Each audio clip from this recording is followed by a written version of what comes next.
Praise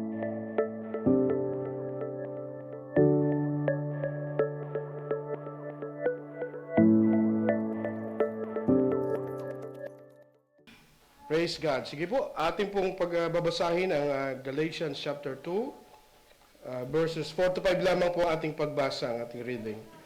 Sabay-sabay nating basahin. But this was because of the false brothers secretly brought in, who had sneaked in to spy out our freedom which we have in Christ Jesus, in order to slave us. But we did not yield in subjection to them for even a moment, so that the truth of the gospel would remain with you. Pinag-aaralan po natin ang Book of Galatians. Nasa pangatlong sermon na po tayo. Ang ating series title po ay Freedom, in Christ, A Journey Through Galatians. Pag binasa natin ang Book of Galatians, makikita natin na may kalayaang dinudulot ang papaniniwala sa totoong gospel. Sige po, yan, upo muna. Naabala yung ating sermon. Sige. Merong kalayaan tayong mararanasan dahil naniwala tayo sa tunay na gospel. So, ang ating po, nasa chapter 2 na po tayo. Natapos na natin yung chapter 1. Nasa 2 verses 1 to 14 po tayo. Ang ginagawa po natin ay verse by verse. So, for tonight, ang title po natin is Sermon number 3, Standing Firm in the Truth of the Gospel. Pagtayo sa katotohanan ng mabuting balita. Okay? The truth of the gospel must be preserved in doctrine, affirmed in unity, and demonstrated in life. Ang katotohanan ng mabuting balita, dapat daw i-preserve natin sa katuruan, sa doktrina natin, tinuturo natin dapat yung tama. At we should affirm it in unity. Dapat umaayon ang bawat isa sa tunay na kahulugan ng gospel o ng mabuting balita. At dapat nakikita sa ating mga buhay. Amen? Kasi, okay, we uphold the true gospel through our doctrines and teaching. Pero kung hindi natin ina-apply, okay, nagkakaroon tayo ng unity, we agree in one doctrine, pero kung hindi nakikita sa ating pamumuhay, mga kapatid, hindi natin ina-uphold talaga sa pamamagitan ng ating buhay, may problema. Di ba sinasabi natin, we say one thing, and we live another. Hindi pwedeng ganun, mga kapatid. But before that, let me give you an introduction. Ito yung title nito, The Altered Prescription. A man once went to the doctor because he was seriously ill. May sakit siya, matindi yung kanyang karamdaman. After careful examination, the doctor gave him a prescription and said, ang sabi ng doktor, naresetahan siya, this is exactly what you need. Yung reseta. Take it as it written. Nothing more, nothing less. Binigyan siya ng prescription. Sabi sa kanya, ito ang i-take mo. Siguro, 3 times a day, 500 milligram. Alam niyo mga ganyan, di ba? Talaga eksakto. On his way home, the man stopped by a friend. Huminto siya sa kaibigan niya, who looked at the prescription and said, huminto siya sa kaibigan niya, at tago na lang natin sa pangalang Monkey Wing. Huminto siya at sabi ng kanyang kaibigan, that seems too simple. Ano naman yung reseta ng doktor mo? Napakasimple. Mangkwepeng siya eh. Let me improve it a bit. Sabi niya, tatagdag ako. May 5 Panadol. Dinagdagan niya kung ano-anong dinagdag. Add a few, improve a bit, sabi niya, and add a few extra things. It will work better, sabi nung kanyang kaibigan. So the man followed his friend's advice instead of the doctor's. Sinunod niya si Mangkepweng. Days later, his condition became worse. When he returned to the doctor asked, "Did you take the prescription exactly as I gave it?" Kasi lumala imbis na bumuti, lumala siya. Ang tanong ng doktor, "Tinake mo ba yung prescription na binigay ko sa iyo?" The man replied, "Well, yung gospel na binigay sa atin ng Panginoon, hindi natin kailangan i-improve. Hindi natin kailangan i-customize. Wala tayong dapat i-edit doon sa binigay na gospel ng Panginoon. But many people today are doing exactly that. Adding works, adding traditions, adding human efforts. Kaya ang nangyayari sa mga tagapagturo ng Biblia, ang dami nang nagkiklaim na sila ay tagapagturo ng Biblia, lalong-lalo na po sa TikTok at saka sa Facebook. Ang dami nagtuturo, mga kapatid. Hindi mo malaman kung anong credential nila sa pagtuturo. O yung isa lang sikat na issue lately, hindi ko alam kung aware kayo. Ako active ako sa Facebook lalong-lalo na pagdating sa theology. Abay, may nagtuturong babae, claiming na siya ay babae, tapos nagtuturo siya ng kung ano-ano. Inaakusahan pa niya ng mga false teacher, yung mga vlogger na Christian, kasama si King Reyes, yung Tetelestai. Inakusahan niya na false teacher. Ang nangyari, sinagot siya ni King, pagkatapos na-expose lalo siya na siya pala ay trans. Siya pala ay lalaki na nagpapanggap na babae. Pero ang tapang magturo ng Biblia. No? At pag in-examine mo yung mga turo, ay sablay. So, maraming nagtuturo ng Biblia ngayon, dinadagdagan, ini-edit, ini-interpret ang Biblia ayon sa kanilang naisin. Ito po yung punto natin sa gabing ito. And the result is not better gospel. Na pag ina-edit-edit nila, may inaalis sila, ina-interpret nila according to their understanding, hindi yung better gospel, it is a different gospel. Katulad ng illustration natin kanina, binigyan ka ng doktor, ito yung reseta niya, in-edit-edit mo. Hindi niya yung reseta. Kasi yun yung reseta niya Ganon din ang gospel Binigay sa atin ng Panginoon yun, pag may inalis ka, may dinagdag ka, hindi na yun gospel na galing sa Panginoon. So that is exactly the situation in Galatians chapter 2. The gospel was being denied, not being denied outright. Yung gospel, hindi naman nila dinideny outright Ibig sabihin, hindi naman nila lantanan dinideny na, hindi yan ang gospel. Anong nangyayari sa Galatians, mga kapatid? It was being modified. Yun ang problema yun ang mas delikado, mga kapatid, hello? Mas okay pa yung, kunwari, yung kapatid, for example, nire-reject niya yung gospel. Mas madaling malaman Okay, hindi yan kapatid. He outrightly denied the gospel, so hindi yan kapatid.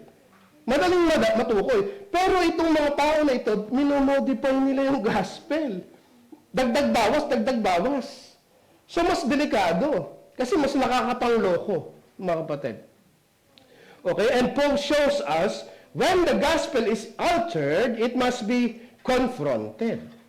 Pagka may nagbabago ng Biblia, tayo mga kapatid, matapang tayo na sawayin yung mga nag-a-alter ng Biblia, babago-bago ng Biblia. Kasi yun yung utos ng Biblia, particularly sa text natin, ni Apostle Pablo. When the gospel is threatened, it must be defended. Dapat alam natin lahat yan, dahil bakit kasama yan sa ating vision. Ano yung vision natin? A biblical, the Word of God, yung mga hindi pa kabisado, kapatid, mamaya, kabisado ninyo na, A biblical local church that seeks, live, proclaim, and defend the truth of the Word of God for the glory of God. Ang isa sa ating trabaho na dapat nating ginagawa bilang miyembro ng simbahang ito, nagsasaliksik ng salita ng Panginoon, live, ipinamumuhay ang katotohanan, we proclaim, we share the gospel, and lastly, yung tinatawag na apologetics, we defend the truth of the Word of God. Bakit kailangan i-defend? Because if you love the truth, you must defend the truth. Amen. Hindi pwedeng, ay, mahal ko po ito. Tapos inaalimura na, wala kang pakialam. And then, di ba, kunwari, for example, yung truth, asawa mo, binabastos harapan. Kung mahal mo talaga yung asawa mo, binabastos harapan, dapat sawayin mo yung bastos. Hindi po ba? Ako lang po ba nakakaintindi? Hindi po ba, mga kapatid? Kung mahal natin ang katotohanan, harap-harapang ina-alter ang katotohanan, ang gospel of truth, dapat may sasabihin ka. Hindi mo hahayaan. Amen? So, yun yung punto natin. So, from Galatians 2, 1 to 14, we will learn the truth. The gospel must be guarded. It must be believed in how we unite and in how we live. Dapat makita ito kung paano tayo nagsasama-sama sa katotohanan at paano natin ito pinamumuhay. Number one, the gospel must be preserved from corruption. Dapat walang corruption, walang libadura na mahalo dun sa gospel. Makita natin ano ba yung setting dito. Galatians 2, 1 to 2. Kaya, verse by verse tayo. 1 to 2 muna tayo. Basahin natin. Then after 14 years, I went up again to Jerusalem with Barnabas, taking Titus along also. And I went up because of a revelation, and I laid out to them the gospel which I preached among the Gentiles.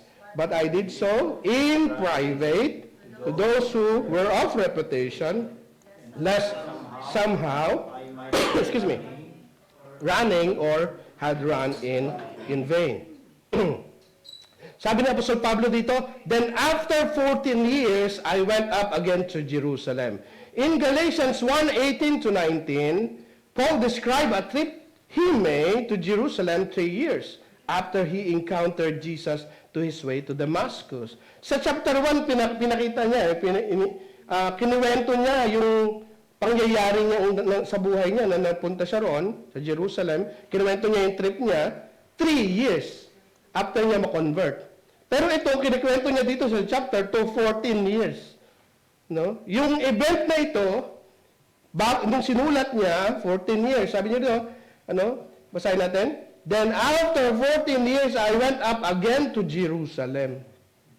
This emphasizes that his gospel is not from the 12 apostles or 12 disciples, but came directly from revelation of God. Pinakikita ito na hindi siya yung gospel na tinuturo niya sa mga Gentiles, hindi ito galing sa mga apostol. Hindi niya minana ito, direkta itong galing sa Panginoon. Remember kung anong nangyari kay Apostle Paul?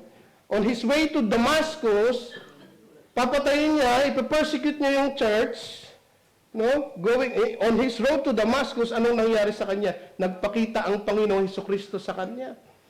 Di ba? Kinausap siya ng Panginoon, Saulo, Saulo, bakit mo ako pinag-uusig? Naranasan niya yung Panginoon at doon niya nireveal sa kanya ng Panginoon yung gospel. So yung gospel na tinuturo niya, hindi galing sa tao. Ito yung pinakikita niya. Kasi ilang beses lang siya pumunta sa Jerusalem. Tandaan niyo yung Jerusalem, yun yung center. Yun yung mother church, ang Jerusalem Church. Sabi niya, he brings Barnabas. Sino ba si Barnabas? Natandaan niyo yung preaching natin about Barnabas? Barnabas, who was well respected among the leadership in Jerusalem. And Titus, sino si Titus mga kapatid? Who was so dear to Paul and called him son in faith. Kasama niya si Barnabas, na leader kasama niya, siyempre, naglilingkod sa Gentiles, considered leader, ito si Barnabas. And I went up because of revelation. Pumunta siya ba doon sa Jerusalem? Bakit pinatawag ba siya ng mga apostol? Hindi. Because of the revelation from Jesus Christ, from the Holy Spirit. Pinapunta siya ng banal na Espiritu sa Jerusalem. So makikita natin dito mga kapatid, yung pagkilos ni Apostol Pablo, hindi siya umaasa sa mga tao lang.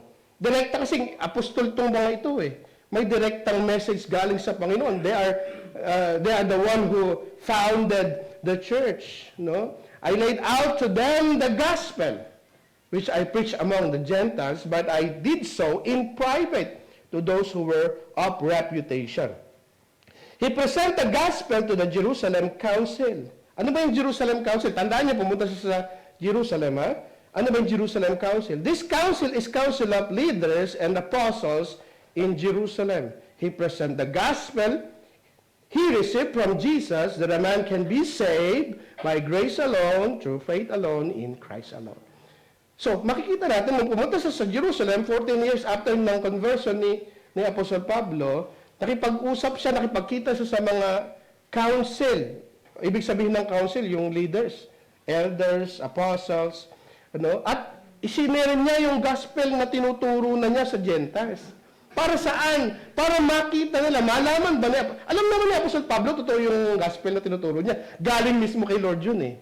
Pero nakipagkita sa council, sa mga apostol, few lang actually, few apostles, para ma-confirm kung yung tinuturo ka ba niya ay pareho dun sa tinuturo nila. Which is confirm naman. Kasi kaya nga sinabi niya dito mga kapatid He is sure that the gospel of grace he preached is the true gospel. But he was concerned that some influential people in Jerusalem overthrow the gospel he is already preaching. Tandaan niyo, may isyong nangyayari. Ano ang isyong nangyayari, mga kapatid? May mga apostol, tinatawag ni Apostol Pablong false brothers, na nagtuturo ng salvation by works. Na kailangan mo muna magpatuli para magkaroon ng kaligtasan. Nandiyan kayo, mga kapatid? Naintindihan natin? Kasi bakit? Mamaya makikita natin ano ba yung pagtutulig sinasabi, ano ba yung circumcision na tinuturo dito. He is sure that the gospel of grace he preached is the true gospel. Sabi nga ni Martin Luther dito, commentary niya in this passage, the believing Jews, however, could not get it through their heads that circumcision was not necessary for salvation. May ilang mga Hudyo, tandaan niyo yung Jerusalem, yung mother church, puro Hudyo yon, puro Jews. Ano ba ibig sabihin ng Jews? Baka umaalis na yung isipan nyo. Ano ba ibig sinasabi ni Pastor? Ibig sabihin ng mga Hudyo, mga Jews, yun yung mga nasa Israel, yung mga by blood ay Israelite. Okay? Sila yung Jews. Pag hindi ka Israelite, Gentile ka, or Greek ang tawag sa'yo. Naiintindihan niyo mga kapatid? Kasama kasi pagtuturo ito. So, may mga Hudyo daw, na hindi nila maalis sa kanilang isipan na ang kaligtasan ay hindi kailangan ng pagtutuli. Akala nila, kasi nga, Hudyo sila, meron silang covenant sa Diyos, at ang covenant na sign of the covenant is circumcision. Remember? Sa panahon ni Moses, ang covenant people, para maging covenant people ka, dapat magkaroon ka ng pagtutuli. Dapat, kahit na matanda, si Moses nga, di ba, ilang taon, di ba, bago natuli. Yun yung covenant sa Panginoon. So may mga ilang Diyos, pinipilit nila na kailangan mo muna magpatuli para magkaroon ka ng kaligtasan. So ito yung sinasabi ni Martin Luther. They were encouraged in their wrong attitude by the false apostles. The result was the people were up in arms against Paul and his doctrine. So may issue, mayroong kumakalaban kay Apostol Pablo. Sinasabihan si Apostol Pablo, hindi yung tuturo ni Apostol Pablo ay hindi tama. Hindi yan ang totoo. Tandaan nyo, ito yung tinatawag ni Apostol Pablo na false brothers. No? So may mga ganung kaisipan na nangyayari sa Jerusalem. So ngayon, merong test case. Verse 3 na tayo. Itong test case na ginamit ni Apostol Pablo, basahin natin. But not even Titus, Greek, was compelled to be circumcised. Okay, ito kasi verse by verse para maintindihan natin ano nangyayari No? May problema sa Jerusalem. Kinakalaban si Apostol Pablo na yung turo niya, which is salvation by grace alone, through faith alone, in Christ alone, sinasabi nila, hindi, kailangan magpatuli. Yung tinuturo ni Apostol Pablo ay mali. Ngayon, ginamit niya si Titus as test case. Anong ibig sabihin nun? Sabi niya, but not even Titus. Itong si Titus na kasama ko, who was with me, though he was Greek, was compelled to be circumcised. Si Titus, mga kapatid, is a Gentile. He was not compelled to be circumcised. Paul used Titus as test case of the gospel he preached. His point is that the Jerusalem Council accepted Titus even he was not circumcised. Ito, para maintindihan niya.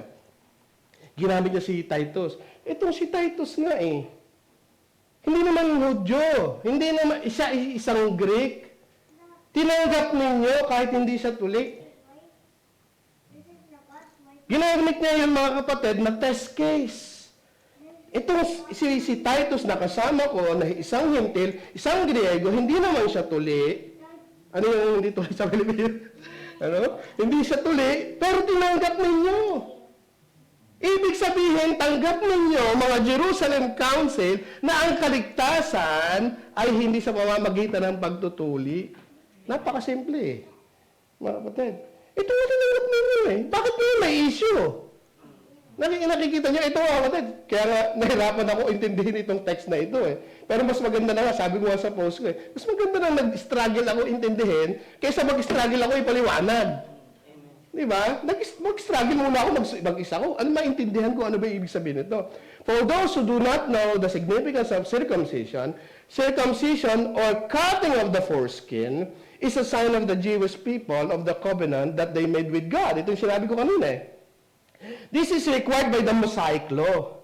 Lahat ng Hudyo dapat magpatuloy under Mosaic law of Moses. If you are a covenant people of God, Hudyo ka, dapat magpatuli. Yun yung kasama eh.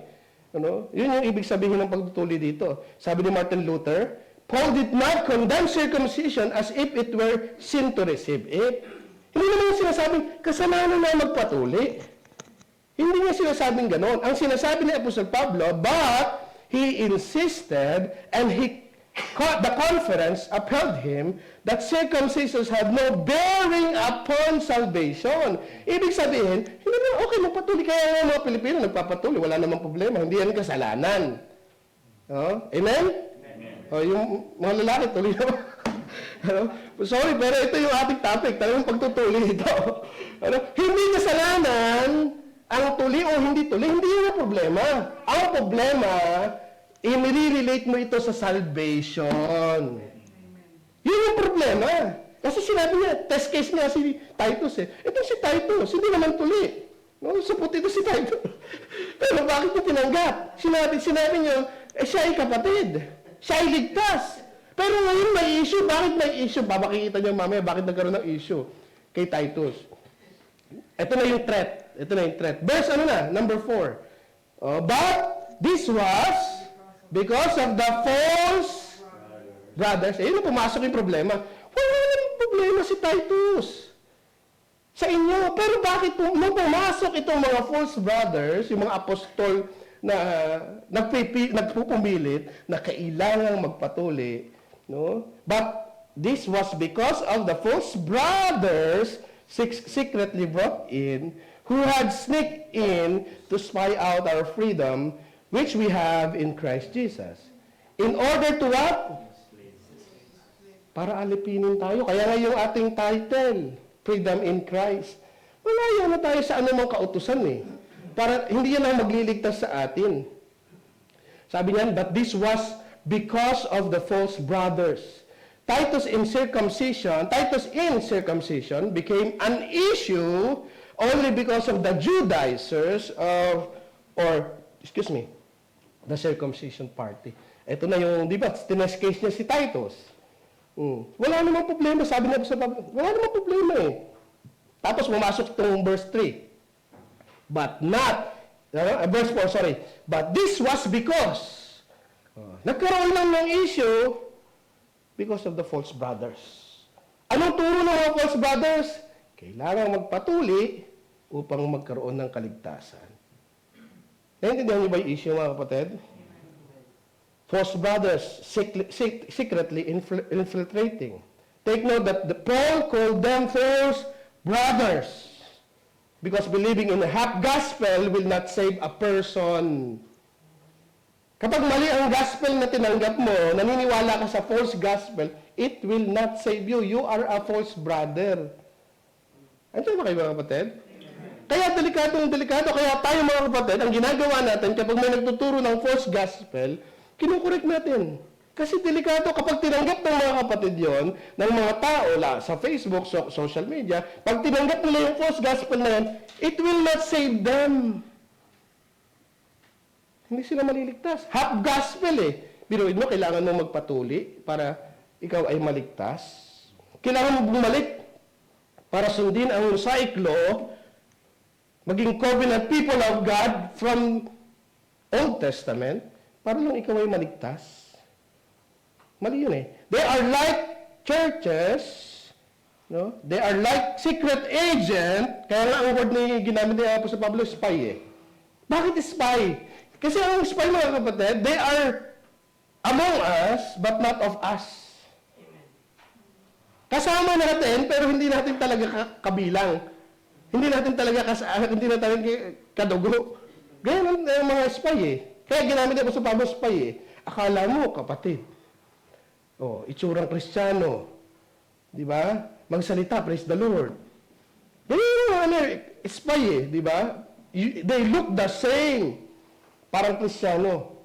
Pero yung turo pala ay iba. Yung tinitwist nila. Okay?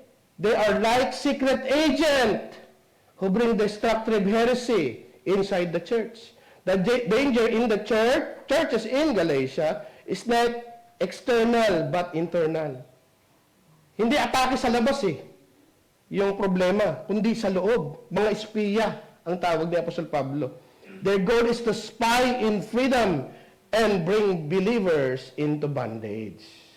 Pero malaya ka na ha? Isang Kristiyano, malaya tayo, hindi tayo sumusunod sa utusan para maligtas. Hindi tayo bumabalik sa law of Moses para tayo ay maligtas.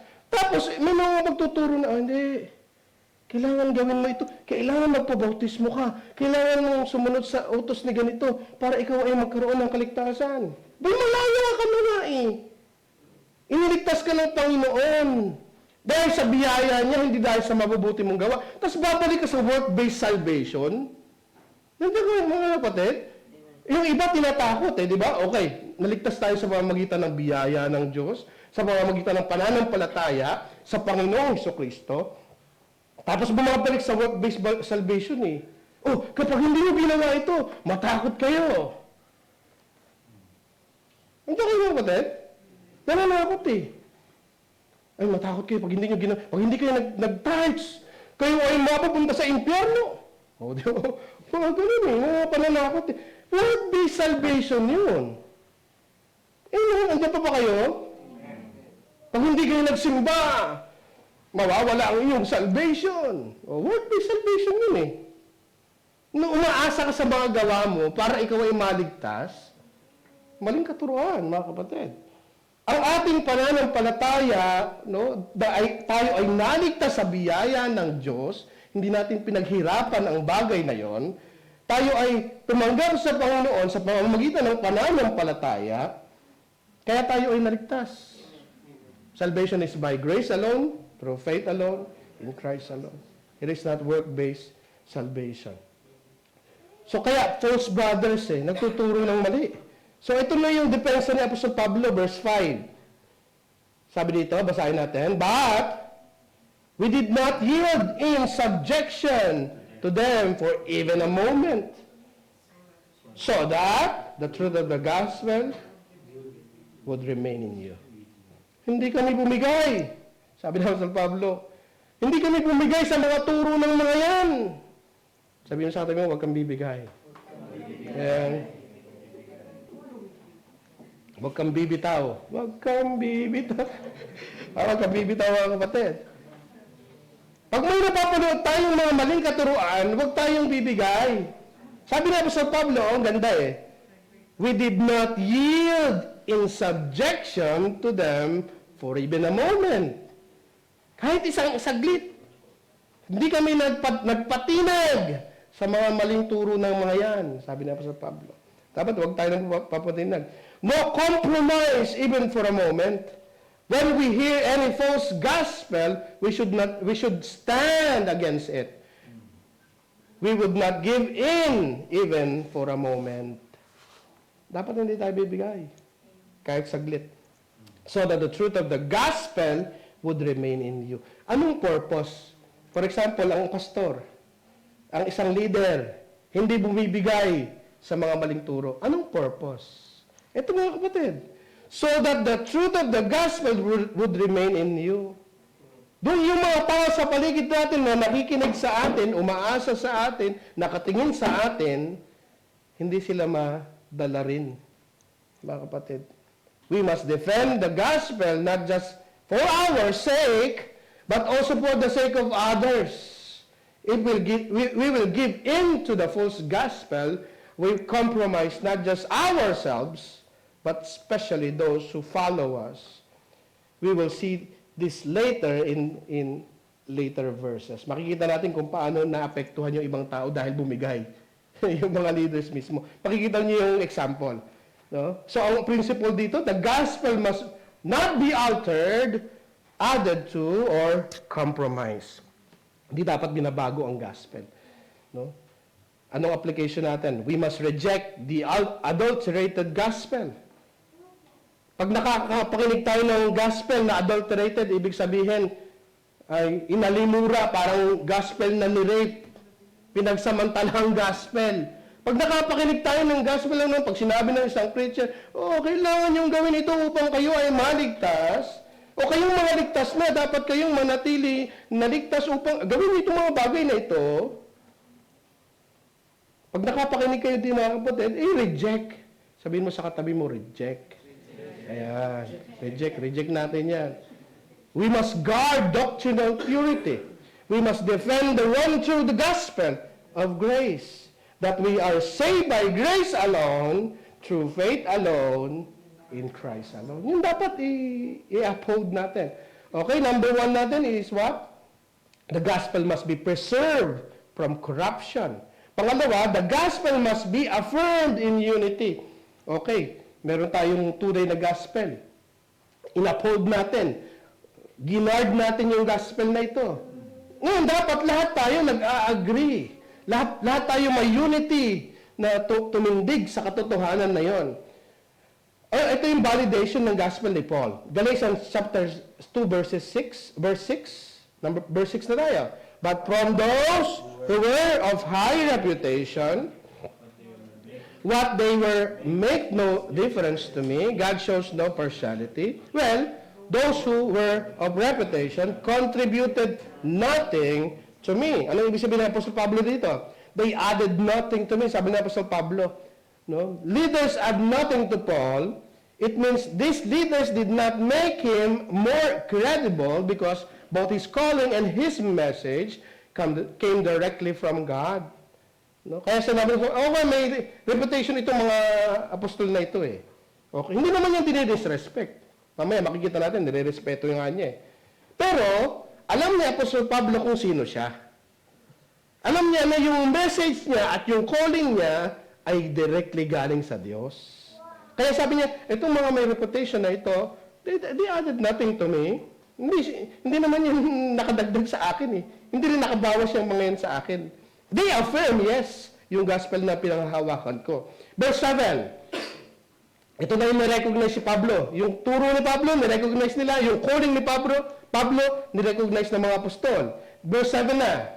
But on contrary, seeing that I had been entrusted with the gospel to the uncircumcised, just as Peter had been to the circumcised. Ano ibig sabihin ni Apostol Pablo? In-affirm naman nila, sabi ni Apostol Pablo. Itong mga, particularly sino? Si Peter, James, and John. The church leaders in Jerusalem, those who seemed to be influential, verse 6, they saw that I had been entrusted with the gospel to the uncircumcised. In-affirm ng mga apostol na ito, particularly si James, si Peter, at si John, in-affirm yung calling ni Apostle Pablo, na ang calling niya ay para saan? Sa uncircumcised. Tandaan niyo yung dalawang concept, ano? Jew, circumcised. Gentile, or Greek, pag sinabing Greek, Gentile, lahat ng hindi Jew, siyempre Gentile. Pag Greek ka, Gentile ka.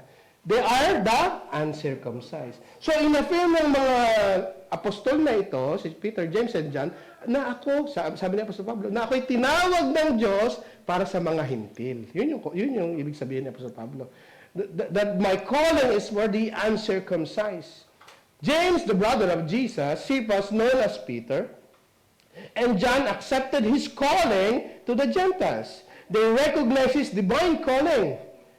Note that calling is from God, but God uses people to recognize our calling.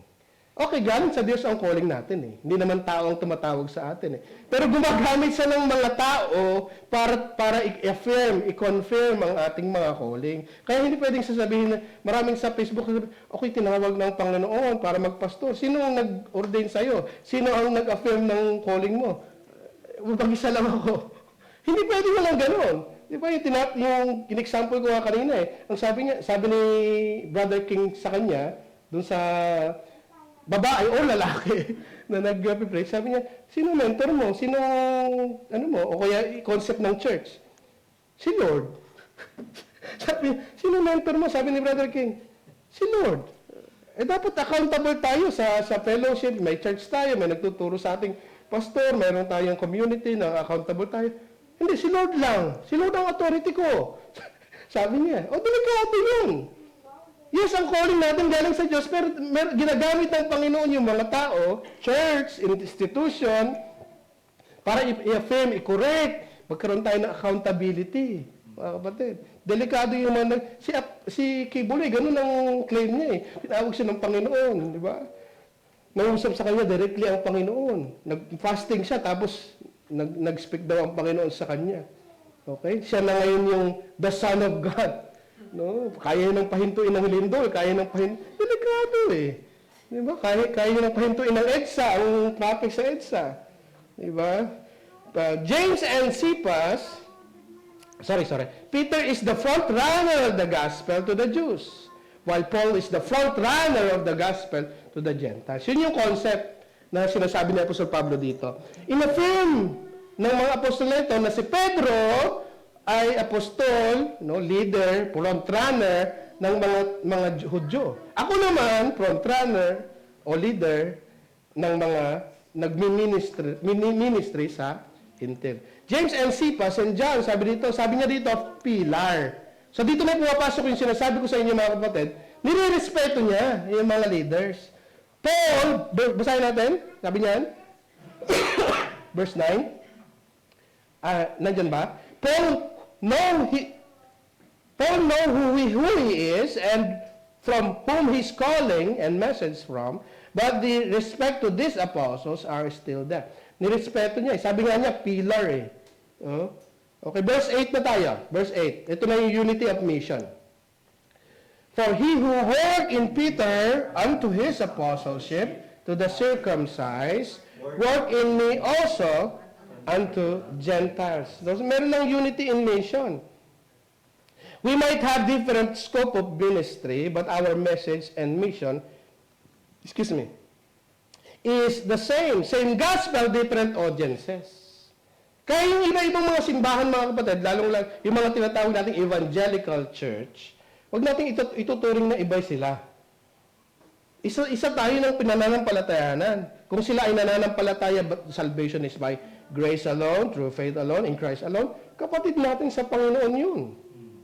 We have different scope of ministry, iba yung pangalan nila, pero isa lang tayo ng mission. Ayun ang mga kapatid, tandaan natin yan eh. We have one mission, unity in mission. Si Pablo sa Gentiles, si Pedro sa mga Hudyo. So, merong unity. Isa lang ang work. Iba man tayo ng ginagalawan, iba man tayo ng ministry, isa lang ang mission nating lahat. So, yun yung concept dito. So, merong, in-affirm din ni Apostol Pablo, yung fellowship na binigay sa kanya ng mga apostol. Galatians 2:9 na tayo. And recognizing the grace that had been given to me, James and Cephas and John, who were reputed to be pillars. Nire-respeto niya eh. Nandun yung respeto niya eh. Gave to me and Barnabas the right hand of fellowship, so that we might go to the Gentiles and they to the circumcised. Nagkasundo sila eh. Meron silang fellowship eh. Gave, ano ibig sabihin ng gave the right hand of fellowship? Sabi ni Adam Clark, isang commentary, giving the right hand to another was the mark of confidence, friendship, and fellowship. Pag sinabing right hand of fellowship, ang ibig sabihin nun, merong confidence, may friendship, at may fellowship. So merong healthy fellowship. Should be rooted in the truth of the gospel. Andiyan pa ba kayo mga kapatid? Yung fellowship na meron tayo, dapat hindi tayo nagpe-fellowship sa mali. Dapat nagpe-fellowship tayo sa katotohanan. Yun yung pundasyon ng ating fellowship. Kasi kung kayo ay nagpe-fellowship, anong pundasyon ng fellowship nyo? Kasiyahan. Ay, mali yung pundasyon. Mga kapatid, mali yung pundasyon. Healthy fellowship should be rooted in the truth of the gospel. Kasi isa lang naman yung gospel na pinipreach nila eh. Si Cephas, si John, and si James, in-affirm nila na merong fellowship si Apostle Pablo sa kanila. Kasi bakit? Isa lang yung message eh. Isa lang yung message nila. They both have the same message. Kaya nga, various scope and ministry should be affirmed. Meron iba-iba eh, ang ating ministry. So, the shared concern. So, merong concern na pare-pareho eh. Galatians chapter 2, verse 10. Basahin natin verse 10. Only they ask us to remember the poor, the very thing I also was eager to do. They might have different scope of ministry, but one message and one concern, which is to remember the poor. So, okay, pareho tayo ng message, pareho din tayo ng concern. Yung mga walang-wala, bay alalahanin natin. Kasi yan tinuro ng Panginoong Jesucristo sa kanila eh. The question is, who are the poor the apostles Peter, James, John is referring to? Lahat ba ng mahihirap? Itong particular text na ito, anong tinutukoy nito? Okay? They are referring to what? To whom? The poor they are referring is poor brethren in Jerusalem. Ang ibig sabihin ni Apostle Pablo dito, no? Sinabi nila Peter, ni James at John, okay, ikaw ay tinawag sa mga Hudyo, ay sa mga Gentiles, kami sa mga Hudyo, pero alalahanin mo yung mga poor. Ano ibig sabihin nila dito? Abay, magkaloob ka. Magpadala, okay, ministry mo sa mga Gentiles, pero mag-send ka ng help, lalo na dito sa ating mother church na maraming mahihirap. Bakit natin sinabi yan? Kasi merong famine sa Jerusalem. Makikita natin yan sa Acts 11:27-30. Merong famine sa lugar nila Apostol Pedro. Kaya sinabi ni Apostol Pedro kay Paul, bay alalahanin mo yung mga mahihirap. Bakit? Merong persecution na nangyayari of Christians in Jerusalem. Tandaan nyo, mga Hudyo ito. Kapag naging Hudyo ka, lalo na sa Jerusalem, kunwari, ang amo mo Hudyo, Jews. Tapos naging Christian ka, ang gagawin sa ng amo mo, itatanggalin ka. Sumusunod ka kay Jesus eh. Tatanggalin ka, kapatid. Kaya nga yung mga Christian ng panahon na ito, persecuted talaga. Kasi hindi sila tinatanggap sa mga pagtitipon, sa mga gathering. Kaya they are persecuted. Ano pa? Meron silang social exclusion. Many lost jobs or family support after conversion. O, nasa Jerusalem sila, nasa mga Jews. Kapag ikaw naging Christian sa panahon nila, itatakwil ka ng mga pamilya. O, hindi nakita. Ano nangyayari? Siyempre, mahihirap. Ang mga Kristiyano sa Jerusalem ay mahihirap. O kaya sinabi ni Apostol Pedro, ang hiling lang namin, okay, tinawag ka ng Panginoon sa mga Gentiles, ang hiling lang namin ay alalahanin mo yung mga kapatid dito. Mga mahihirap na kapatid dito. So, ang concept, ina-ask ni Pedro si Paul to send financial help. So, that's the concept. Which is, sabi naman, nag-agree naman si Apostle Pablo. So, anong principle dito? True unity is grounded in the gospel partner only where the gospel is rightly held. Dapat meron tayong unity. Dapat nakikipag-fellowship tayo kapag ang doktrina ay tama. Andiyan kayo mga kapatid? Kapag ang doktrina tinuturo ay salvation by grace alone, through faith alone, in Christ alone, ay dapat meron tayong unity in fellowship. Pero kapag ka nagkiklaim na, ay, darating na ang Panginoon bukas, magsisi na kayo, gano'n, huwag tayo makipag-fellowship. Delikado eh. Yeah, ito yung sinasabi natin dito eh. True unity is grounded in the gospel. Kaya yung gospel divides, yes. I-divide niyan yung mga nasa katotohanan at nasa kasinungalingan. I-divide niya yan eh. But it also unites. It unites those people who love the truth. Gospel divides, but gospel unites. For so unity without compromising truth. Kasi yung iba, okay, magsama-sama tayo. Magkaroon tayo ng unity. Abay, ang tinuturo ay lihis na sa katotohanan ng Biblia, tapos ay unity pa rin. Mali mga kapatid Nandiyan ba kayo? Kaya unity, pursue unity without compromising truth. Yes, mag-unite tayong lahat. Mga Kristiyano, mag-unite tayo. Pero kapag uma-agree ka na sa mga maling katuruan, abay, for the sake of unity, abay, may problema. Unity must never come at the expense of truth. If a church preaches different gospel, particularly work-based salvation, we should flee from that church. Okay, umatin ka sa isang church sa Pilipinas, umuwi ka, for good, for example. Ang preaching work-based salvation. May kapatid, hindi mo kailangan mag-stay. Amen? Kasi we don't compromise truth for the sake of unity, for the sake of fellowship. Hindi. Mga kaibigan ko yung nandun, pastor alam mo kaibigan mo. Ang doktrina nila ay mali. Baka mabalitaan ko pa yung iba sa inyo. Umatin na po ako sa INC. No? Incomplete. INC, incomplete. Yung katuruan ay mali. Mga kapatid. Ang katuruan ay si Jesus hindi Diyos. Tapos sasabihin mo, hindi, okay po, doon ako. Mali, mga kapatid. We must uphold the truth of the gospel. Saan man tayo dali ng Panginoon? Kapag mali ang tinuturo sa isang simbahan, ayaw nilang magpakorek, yun ang karapatan mo, yun ang go signal mo para umalis sa simbahan na yun. Yun ang go signal. Mali ang turo The church is united not by culture, but by Christ and His message. Diba?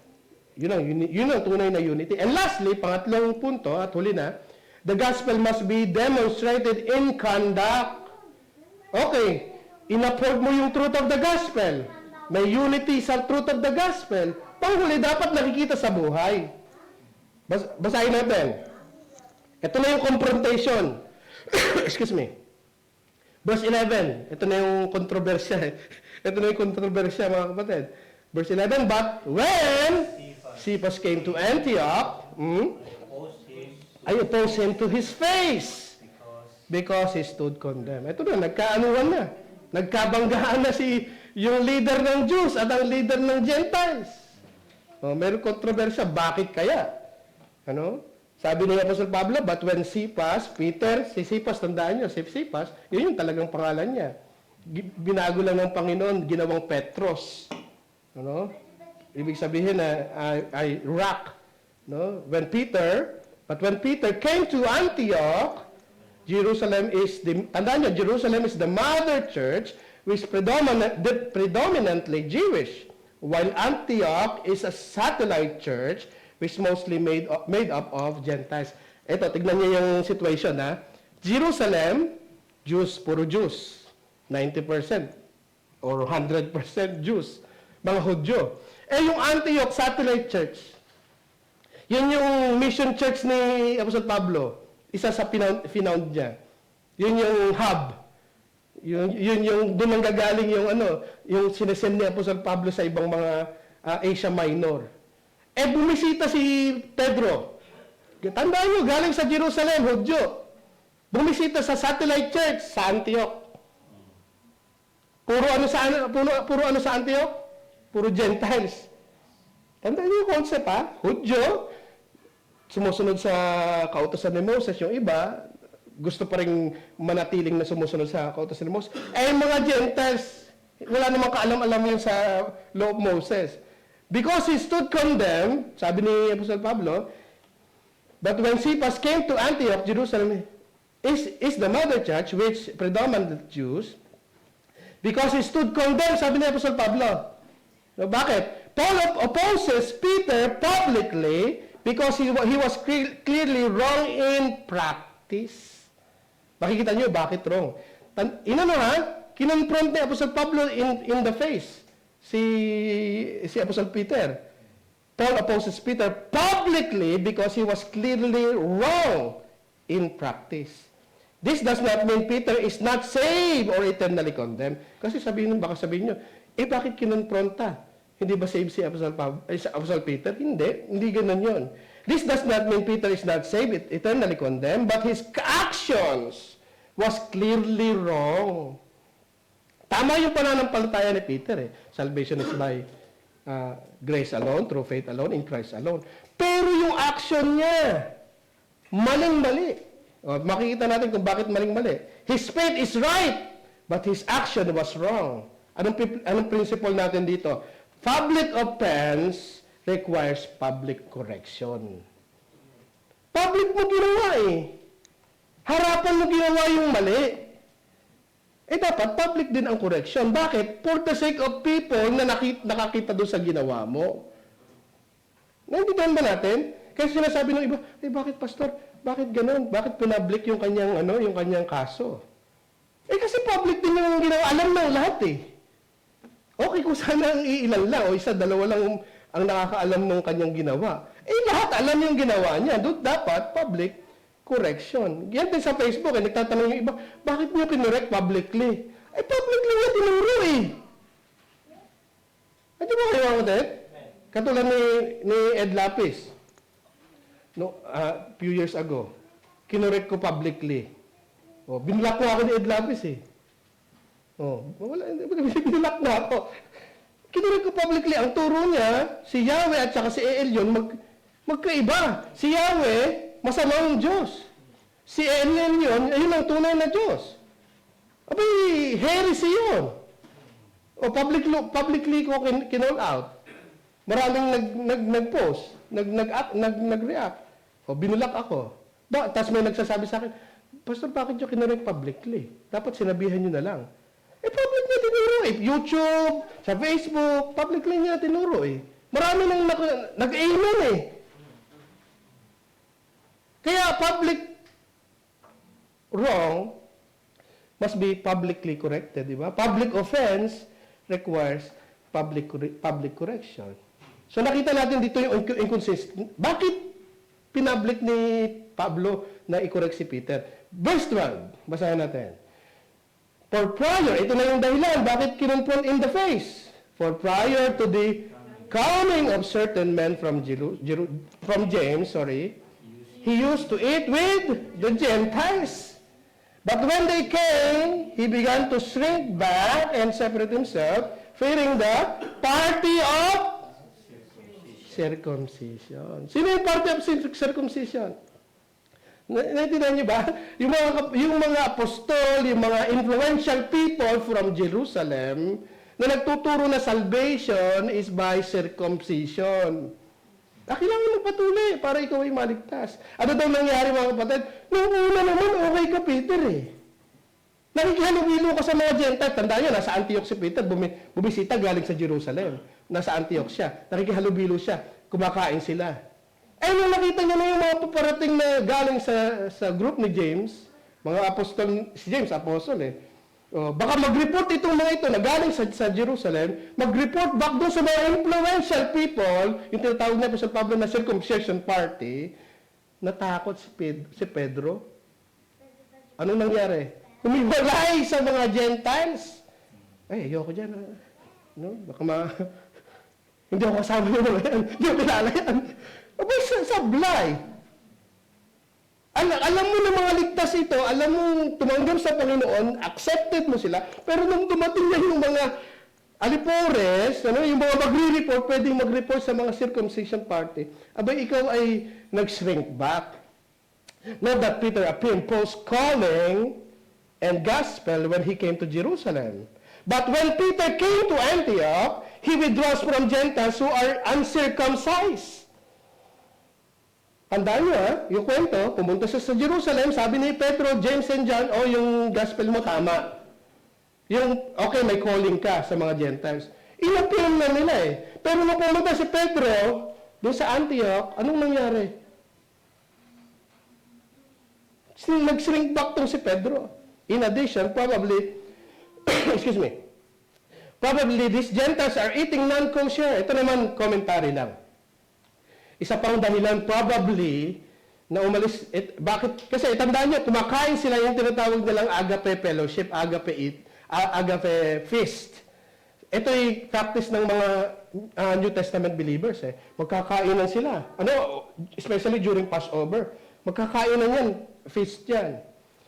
Isang dahilan probably kung bakit umalis si Pedro doon sa kapulungan ng mga Gentiles, no? Parang hindi niya kilala na ito yung mga Gentiles, probably kumakain ng mga non-kosher food, yung haram. Kasi tandaan niyo, Diyos sila, sumusunod sila, mahigpit sila, sa pagkain, yung tinatawag na kosher, yung halal sa mga Arabic.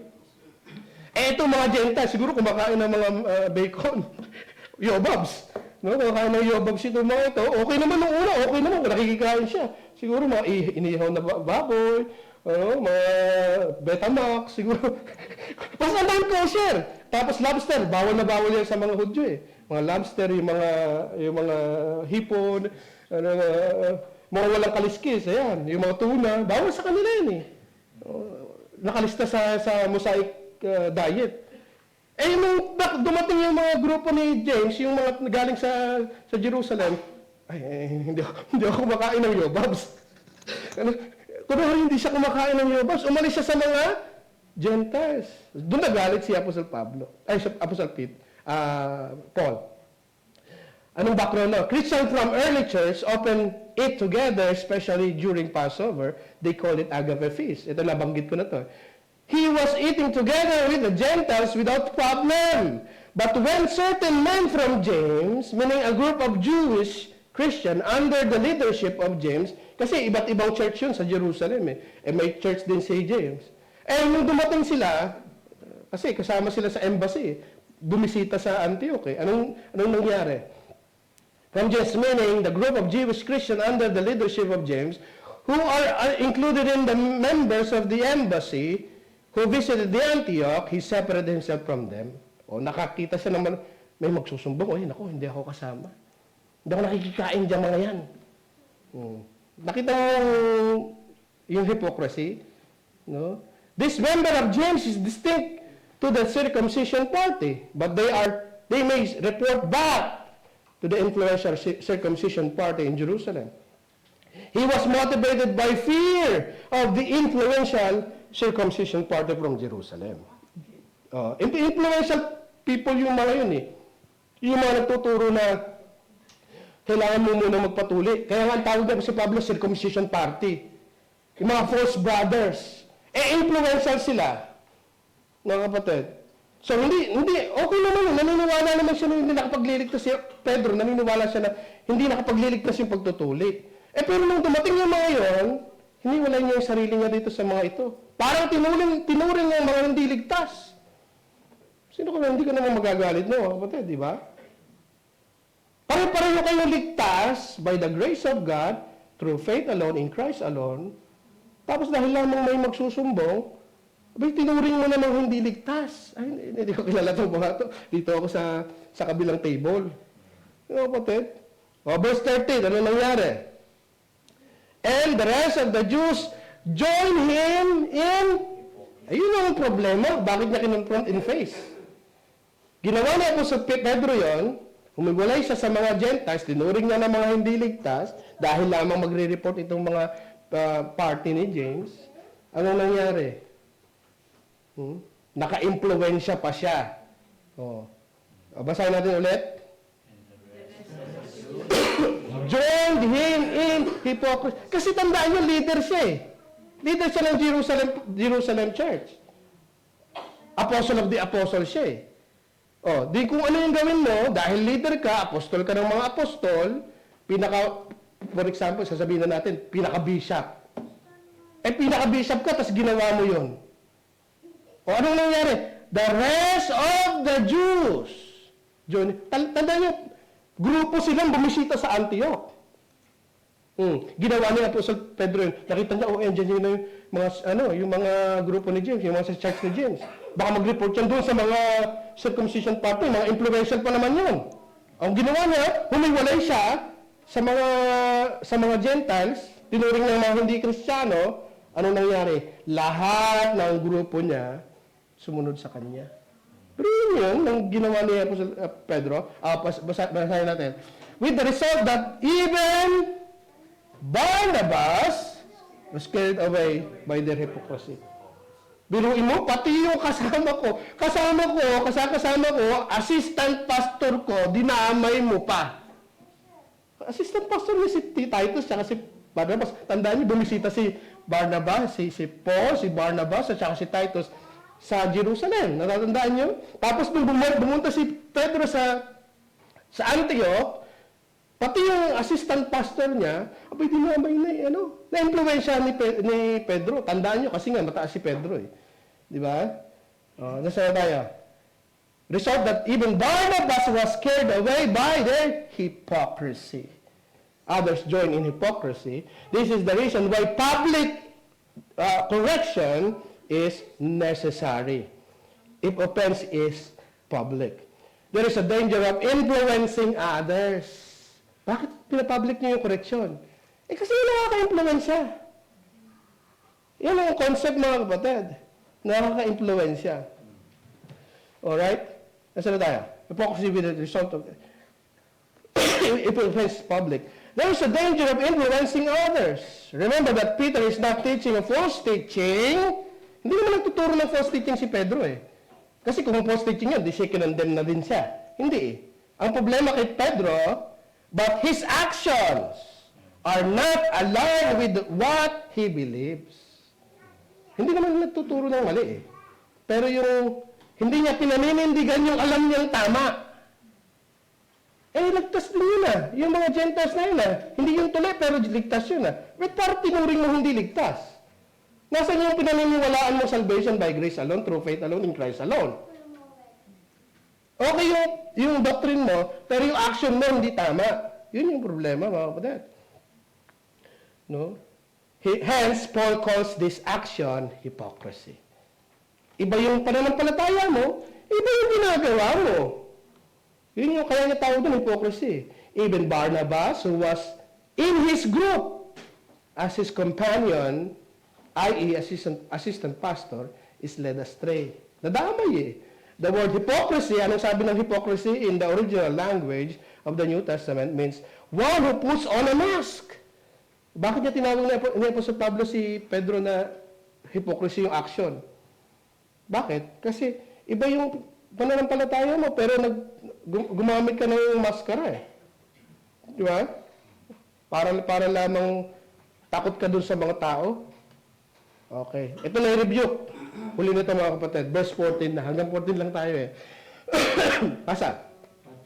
But when I saw that they were not straightforward about the truth of the gospel, I said to Cephas, or Peter, tandaan niyo yung Peter, before everyone, if you, being a Jew, tandaan niyo, emotional siya nito eh. If you, being a Jew, live like Gentiles and not like the Jews, how is that you compel the Gentiles to live like the Jews? Anong ibig sabihin yan dito? Not in step with the truth of the gospel, sabi niya dyan eh. Meaning, Peter's action is not in accordance with the truth of the gospel. Okay, naniniwala ka sa gospel, inapay mo yung gospel na tinuturo ko na tama, bakit ganyan yung action mo? Mali. He believes that the salvation by grace alone, through faith alone, in Christ alone, but he treats the Gentile converts with partiality as if they are secondary Christians. Tinrato niya na yung mga yan, hindi kami pantay-pantay. Tandaan niyo, we are united in Christ. Kahit sino pa tayo. We are united in Christ. Itong si Pedro, ang ginawa niya, tinrato niya, itong mga Gentiles na parang secondary Christian. Yun ang problema.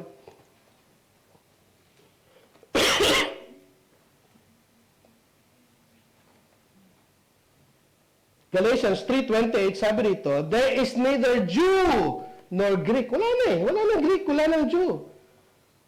Nor Greek. For you are all one in Christ Jesus. Isa na lang tayo eh. Bakit ganun yung ginawa mo, Pedro?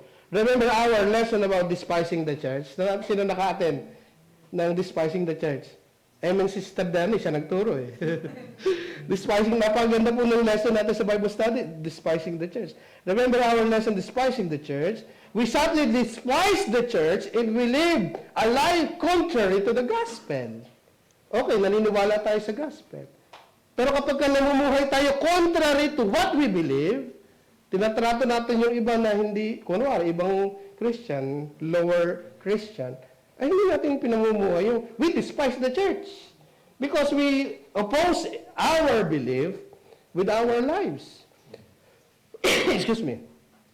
Sadly despise the church if we live life contrary to the gospel we preach. We may proclaim unity, but our action can preach division. We proclaim unity, pero yung action mo, it's causing division eh. It is easy to criticize Peter, but most of us, so most of the time, we do the same. We say we are Christians, but our actions deny Him. Masasabihin mo, si Peter, mahinang nilalang. Apostol pa naman, ikaw, lahat tayo mga kapatid, ganun din minsan. Problema din sa atin ito madalas, mga kapatid. We say we are Christians, but our actions deny Him. Sinasabi natin, Kristiyano ako. Naniniwala ako kay Jesus. Salvation is by grace, through faith alone, in Christ alone. Pero yung buhay mo, kung dinideny si Lord, ay katulad din tayo. Dapat sawayin. Sawayin natin ang ating mga sarili. The gospel must share not just our doctrines, but also how we behave. No? Dapat i-share natin yung gospel, tama yun, with words. Pero dapat sumusunod yung ating action. Kasi kung share mo si Jesus, tapos yung action mo, taliwas dun sa sinasabi mo, you're just sending us a wrong signal, clouded signal. Mga kapatid. The gospel must be shared not just with our doctrines, but also our behavior. Yes, preach the gospel to people, but do not stumble them with your life. Ulitin ko mga kapatid. Yes, preach the gospel to people. Tama yun eh. But do not stumble them with your lives. Sinare mo yung gospel. Pinatid mo naman, tinisod mo naman sa pamamagitan ng buhay mo na nananatili sa kasalanan. So the gospel must be shared not just with our doctrines, but also how we behave. We must live consistently with the gospel truth. Una, paano tayo magiging consistent? Examine inconsistency between our belief and our practice. I believe that we should give to God, but my action does not follow. Paano natin mapapanatili yung buhay natin na sumusunod tayo sa kalooban ng Panginoon, na we live what we preach? Una, we examine inconsistency sa buhay natin. Ano ba yung mga pinaniniwalaan ko, pero hindi ko naman ina-apply? Andiyan pa ba kayo? Tapikin mo yung katabi mo. Gising ka pa ba? Yan. Tama ba yung time ko? Alas 9 na pala. Praise God. No? We must examine ourselves. Number 2, reject fear-driven compromise. Number 3, live out gospel unity. Okay? Conclusion, the gospel must be preserved in our doctrine, affirmed in our unity of faith, and demonstrate through our conduct. We must guard the gospel carefully. Amen? Amen. We must stand firm without compromise. We must live consistently with gospel truth. The gospel we defend must be the gospel we display. The gospel we defend must be the gospel we display. Dapat dinidefend natin yung truth, dapat nakikita rin sa ating buhay. Amen? Let us all stand. Thank you, Lord. Hallelujah. Thank you, Jesus. Panginoon, maraming salamat po sa oras.